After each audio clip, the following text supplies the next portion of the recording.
A jornada do raro é muitas vezes sobre navegar por dias, semanas ou até anos sem ver a esperança da terra firme. É sobre ter que trocar de embarcação e piloto algumas vezes. É sobre muitas vezes sentir-se sozinho e sem respostas. Até o dia que descobrimos que somos muitos. Os raros são muitos e precisam de união para que a viagem seja mais curta e para que as águas se tornem menos turbulentas. Fechar um diagnóstico é sobre a união de muitos, é sobre descobrir a terra firme e, ao encontrá-la, poder semear dias melhores. Meu nome é Paulo. Meu nome é Lisandra. Nós somos médicos residentes do último ano de genética e nós criamos o Pod Raros em prol de facilitar o acesso sobre as doenças genéticas e raras.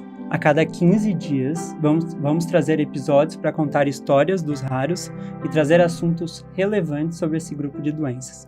O tema de hoje é sobre a jornada dos raros e trouxemos a médica geneticista doutora Gabriela Rodrigues e neuropediatra Vanessa Lucena para batermos um papo sobre esse assunto. Doutora Gabriela, afinal, o que são as doenças raras e quem são esses pacientes?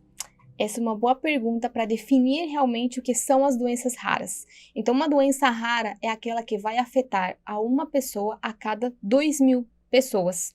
Se a gente vai falar no mundo quantas doenças raras temos, nós somos mais de 300 milhões de pessoas com algum tipo de doença rara. E você vai perguntar, e no Brasil, quantas doenças raras temos? Então, somos mais de 13 milhões de pessoas com alguma doença rara aqui no Brasil.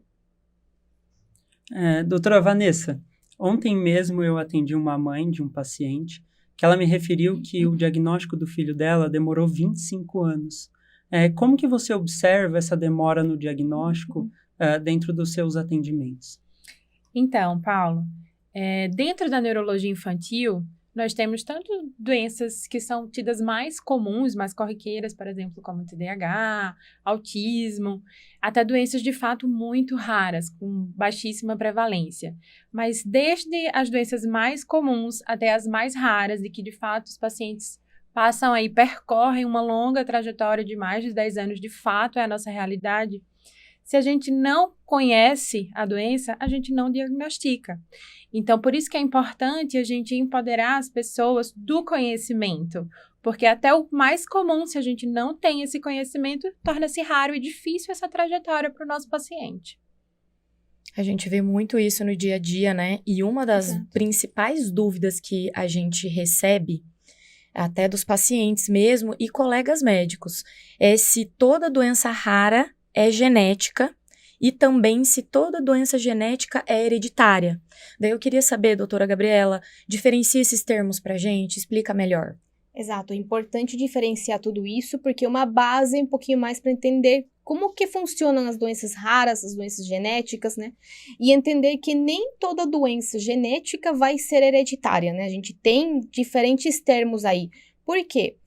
Um paciente pode ter uma doença genética causada por alguma alteração em algum gene específico, mas que não foi herdado de nenhum dos pais, né? Nenhum dos pais tem sintoma, não tem nenhuma alteração no DNA, só que esse paciente teve o que a gente conhece como uma doença de novo. Apareceu só nesse paciente e daí para frente que a gente consegue definir um padrão de herança, né? De acordo com a doença que esse paciente vai ter, com a síndrome específica que foi diagnosticado, né? Então, agora sabemos que das doenças raras, uns 70% delas são causadas por alguma alteração genética, né? E quando eu falo de doença genética, é porque tem alguma alteração no nosso material genético, seja uma microalteração ou uma alteração gênica, que vai levar ao aparecimento, né, de alguma doença, alguma síndrome específica, que vai ter um protocolo de seguimento e tratamento. Perfeito. Eu acho que a doutora Gabriela trouxe um assunto muito interessante, que é a definição do raro, né? A gente tem aquela definição que ela é mais exata, de quantas pessoas para quantos milhares de pessoas, por exemplo, 1 para 2.000, e a gente tem a definição da complexidade desse caso. Então, às vezes, a gente tem uma doença que ela não é tão rara assim, em termos de quantidade de pessoas com essa manifestação, mas chegar a este diagnóstico se torna algo raro, que são os nossos raros no mais diverso universo, né? Uhum. Os raros são também aqueles pacientes que têm dificuldade de acesso ao diagnóstico, dificuldade de tratamento. Então, falando um pouquinho sobre o raro e sobre a dificuldade de chegar a esse diagnóstico, doutora Vanessa, eu queria que você me contasse alguma história que te marcou sobre um desses nossos pacientes raros. Ótimo, doutor Paulo. No nosso dia a dia, a gente vê muito isso, né? Remetendo aí o que você falou, essa demora para chegar nesse diagnóstico, muitas vezes impacta no prognóstico daquele paciente. Então, como que ele vai desenvolver, como vai ser o curso daquela doença, né? Então, por exemplo, tem um paciente que foi muito marcante para mim, uma criança que já chegou aí com mais de 5 anos de evolução de doença, e ele foi diagnosticado por muitas vezes como AVC. Então, assim, ele tinha uma parte do corpo dele que parou de se movimentar e ele estava sendo conduzido como um AVC, mas na verdade a gente descobriu que ele tinha uma doença rara, de baixíssima prevalência, e que se a gente tivesse dado esse diagnóstico de forma precoce, essa criança não teria evoluído com essa paralisia do corpo. Então, essa mãe, quando chegou para a gente conseguiu dar esse diagnóstico, ela ficou muito grata, porque a gente de fato conseguiu parar a evolução daquela doença e mudar a vida daquela família. Então, assim, é uma jornada difícil, é uma jornada que é cansativa, não é guerreira, não é bonito dizer que tem uma doença rara. De fato, é muito difícil para essas famílias. E é o nosso papel como médico encurtar aí essa trajetória desses pacientes e garantir uma melhor qualidade de vida para o paciente e para a família. Perfeito. Doutora Gabriela, outra coisa que geralmente é uma pergunta, assim, de consultório, e a gente já até discutiu algumas vezes, né? Na dúvida de, doutora, essa condição, ela é congênita, então ela é genética? Fala um pouquinho melhor sobre isso pra gente também, já aproveitando o gancho que você falou dos outros termos. Isso, vamos definir então essa parte de congênita, porque é verdade, muitas mães, muitos pais, até os cuidadores mesmo têm essa dúvida, né? É congênita, mas hereditário, é genético, como que vai ser meu outro filho? Então, definimos essa parte de congênita como aquela alteração que já aparece desde que o bebê está sendo gerado. Então, o bebê vai nascer com essa alteração congênita, né? Já durante a formação que apareceu essa alteração. Essa é a definição de congênita.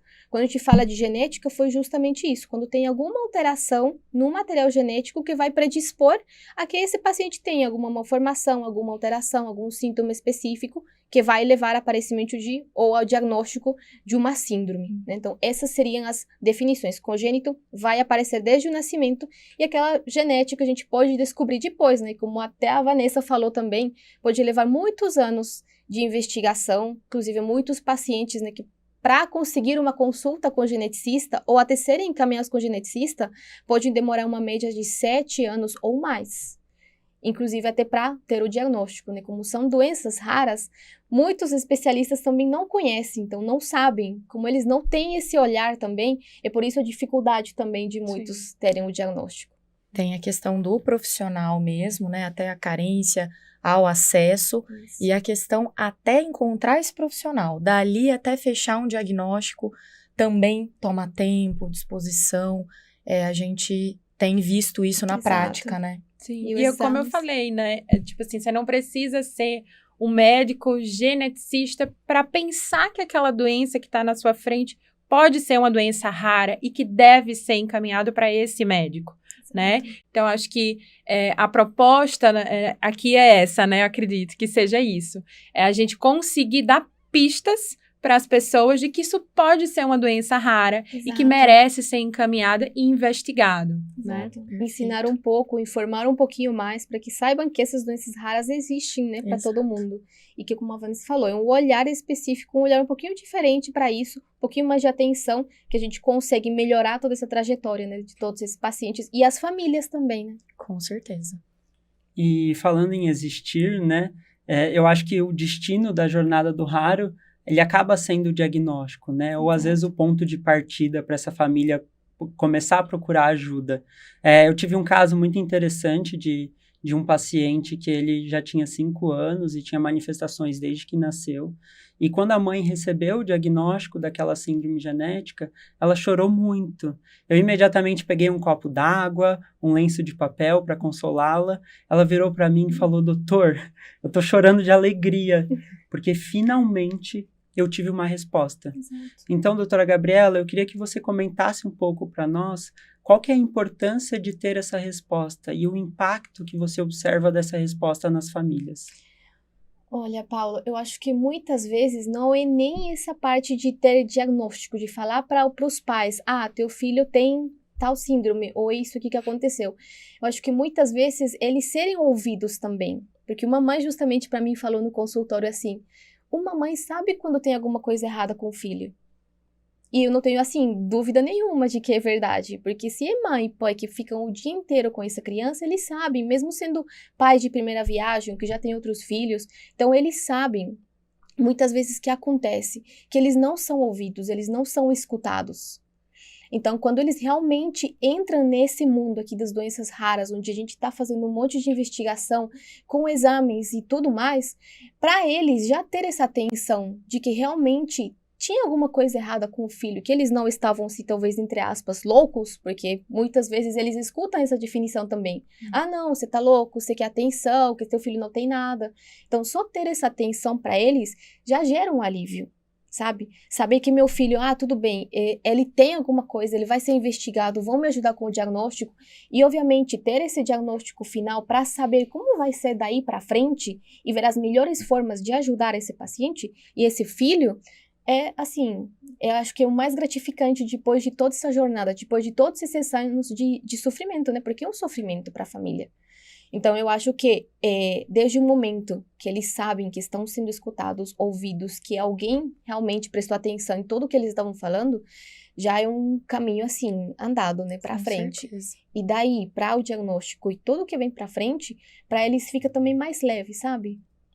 Acho que todo esse segmento depois fica bem mais tranquilo, porque eles sabem o que estão procurando, sabem para onde vão, e não ficam com essa incógnita. Aí, de o que eu tô fazendo aqui? Tá certo o que eu tô fazendo? Não.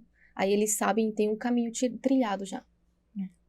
E, doutora Vanessa, como que você acha, falando em tempo ao diagnóstico, que a gente pode fazer, tanto em nível público e individual, para encurtar essa jornada, tornar ela menos longa? Então, acho que o principal, eu acho que o ponto de partida seria informação, né? Isso é o mais importante. Então, projetos como esse que a gente está fazendo aqui, projetos públicos que levem informação sobre que as doenças raras existem, dias D, né, que a gente tem, o dia da síndrome de Down, o dia das doenças raras, eu acho que isso é um ponto básico. Após isso, acho que as políticas públicas de acesso à saúde desses pacientes, né? A gente ainda tem uma dificuldade na rede pública de conseguir os testes genéticos. Então, a gente precisa de investimento público nisso, né? Até no meio ainda privado, até é difícil, né? Muitas vezes as famílias precisam investir uma elevada quantia porque falta investimento. Então, se a gente divulga mais isso, tem mais acessos, as pessoas vão conseguir melhor mais acesso ao seu diagnóstico, encurtar essa trajetória. E diante do diagnóstico, a gente vai buscar aí as terapias, né? Terapias gênicas, que hoje a gente fala muito, né? Tem muito estudo em desenvolvimento. As terapias de fisioterapia, fono, que nossos pacientes todos precisam e também tem dificuldade tanto no público como no privado. Às vezes precisa judicializar essa caminhada para conseguir, né? Então, acho que todos esses pontos são pontos super importantes para encurtar e melhorar a qualidade de vida para esses pacientes. É muito importante isso, né? Eu acho que até melhorar o conhecimento, né? Difundir o conhecimento para outros profissionais que não trabalham especificamente ali na sua rotina com esse grupo de doenças, né? Mas que levante algum sinal, olha, isso aqui pode estar relacionado com uma doença rara, uma condição genética.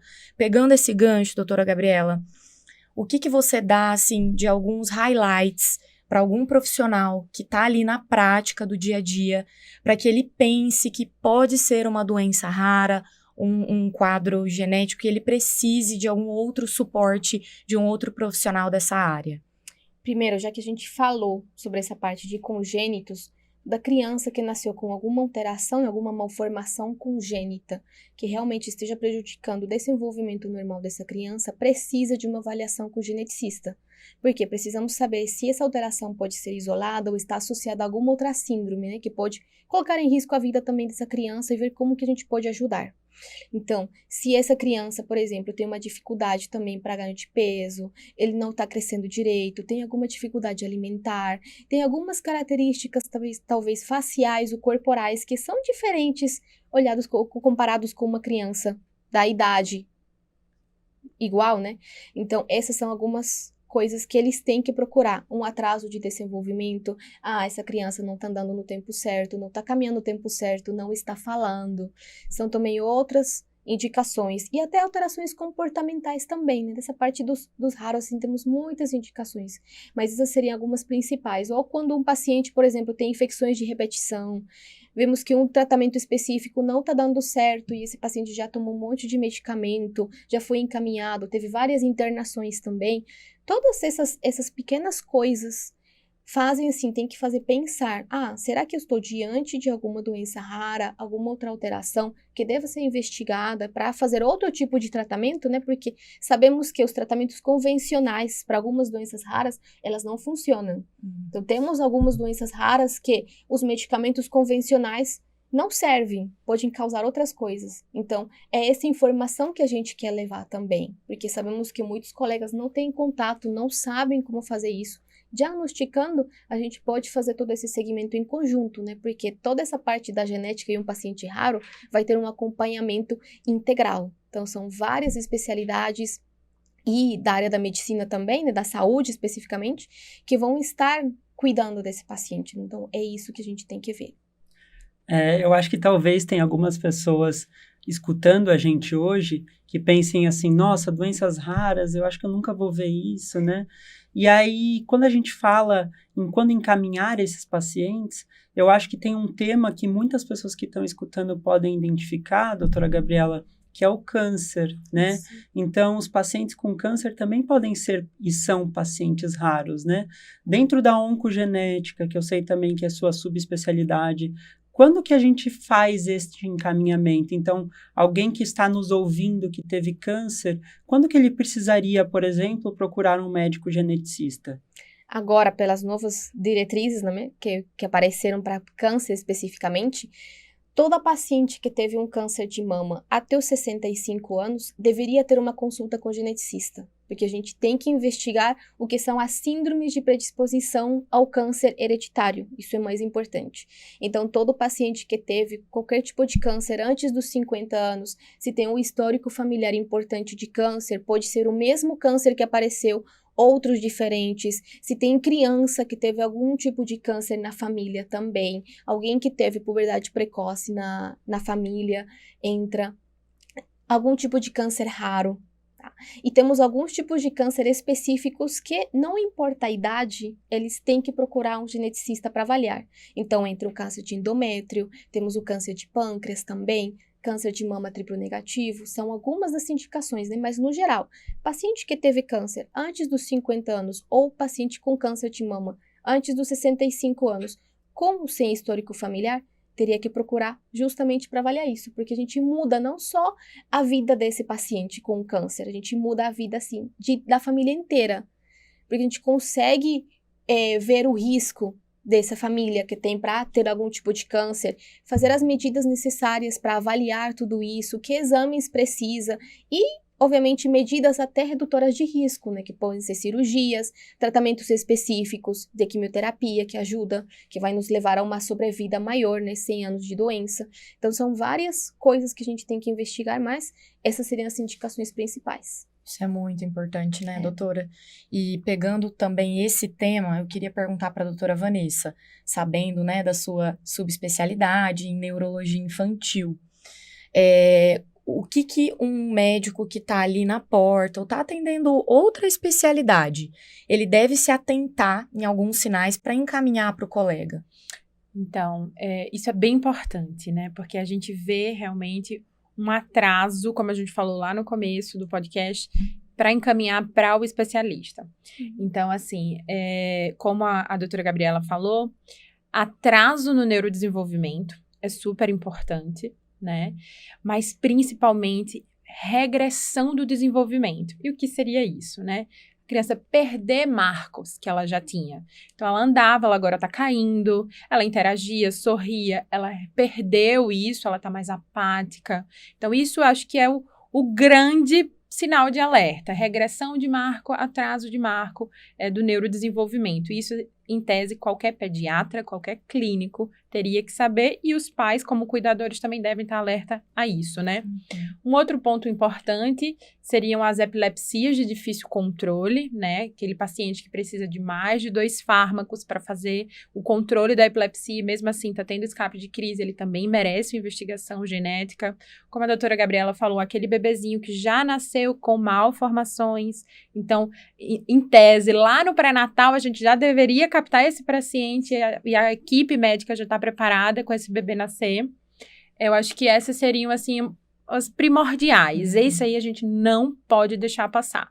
A gente tem que empoderar a população para que, pelo menos, isso chegue bem pra gente, sabe? Atuando precoce, a gente tem outro direcionamento, né? Para aquele paciente, prognóstico, para a família inteira. Né? A gente vê isso muito nos casos da oncogenética, onde a família inteira é consultada, né? E como isso repercute ali para cada indivíduo de uma forma diferente, como é importante para a família como um todo. E aconselhar essa família, né? Exatamente. Então, assim, às vezes é uma mãe que está tendo abortos de repetição, ou quando conseguiu gestar aquela criança, gestou uma criança que tem uma malformação, que tem um atraso, super sinal de alerta. Precisa do geneticista. Então, quem não conhece uma mãe que já teve 2, 3 abortos, que demorou muito para conseguir engravidar, e quando engravidou a criança tem algum atraso. Então, isso a gente precisa estar alerta para aconselhar essa família, esses pais. Com certeza. Excelente, doutoras. Para mim, acredito que para nós 4 é super emocionante falar na Jornada do Raro, porque, de certa forma, a gente vive isso diariamente dentro da nossa prática médica. E eu queria saber agora da minha colega, da Liz, para você, o que é a Jornada do Raro, né? Olha, fechar um diagnóstico não é fácil. Eu falo isso para todo mundo, dos pacientes que eu encontro, das pessoas que eu atendo. Não é fácil fechar um diagnóstico mesmo. É o que a Vanessa falou anteriormente. É uma estrada que nem sempre tem flores, que nem sempre o caminho é linear, é tortuoso, cheio de curva, às vezes demora anos para chegar a ter acesso ao profissional, depois é mais algum tempo até chegar num exame, depois é mais algum tempo para fechar de fato esse diagnóstico. Requer muito estudo, requer muita dedicação da família. Mas teve uma fala da doutora Gabriela que também me marcou muito e que eu uso muito no dia a dia, que é: o conhecimento, ele empodera. Então, você saber a estrada que você tem que percorrer é transformador. Você dá nome para essa estrada, você saber para onde ela vai. Ali eu tenho uma curva, ali é mais escuro. Você tem outra perspectiva sobre aquilo que está acontecendo com você e com a sua família. Então, eu acho que essa é a minha definição. Não é simples, mas quanto mais ajuda a gente tiver, mais fácil essa estrada vai ser percorrida. Exatamente. Excelente. Gente, neste dia 28 de fevereiro, o Dia Mundial das Doenças Raras, eu acho que o desejo de todos nós e todas as pessoas que trabalham também com essas doenças é que as pessoas tenham mais acesso a médicos especialistas, geneticistas, neurologistas pediátricos, exames e respostas. O caminho ele precisa se tornar mais curto e menos tortuoso. Então, a gente precisa da sua ajuda, da minha ajuda, da ajuda governamental. Então, a conscientização sobre as doenças raras não deixa também de ser um papel social, né? Por isso que eu quero convidar todo mundo que está escutando aqui hoje. Vamos juntos? Gente, muito obrigado pela presença de vocês hoje. Foi maravilhoso. É um prazer tê-las conosco. E vamos começar esse caminho do Pod Raros. E esperamos contar sempre com a ajuda e a colaboração de vocês. Obrigado de verdade. Então, a jornada do Pod Raros está só começando. Doutora Vanessa, doutora Gabriela, agradeço pela disponibilidade de vocês aqui hoje. Espero que quem está nos escutando ou nos assistindo goste do episódio e aguardem os próximos, que a gente vai ter muito prazer em trazer esses conteúdos para vocês. Agradeço a oportunidade. Eu acho que são propostas como essa que vão mudar a vida de muitas crianças, muitas famílias. Então, fico super grata pelo convite. Espero estar aqui em breve para a gente falar de outras coisas. Tenho certeza que vai ser super rico. Eu também fico muito feliz pelo convite. Eu sou suspeita para falar de doenças raras e toda a parte de genética. Então, eu acho que levar essa informação para todas as pessoas que estão aqui escutando, ouvindo, que vão ver o episódio, vai ser incrível, porque temos mais coisas pela frente também para falar. Tem muita doença rara aí, muito conhecimento que a gente precisa espalhar pelo mundo. Então, assim, fico feliz de compartilhar tudo isso com vocês aqui, com todas as outras pessoas. Vamos juntos. Vamos. Vamos Tchau, juntos. tchau. Tchau, tchau, gente.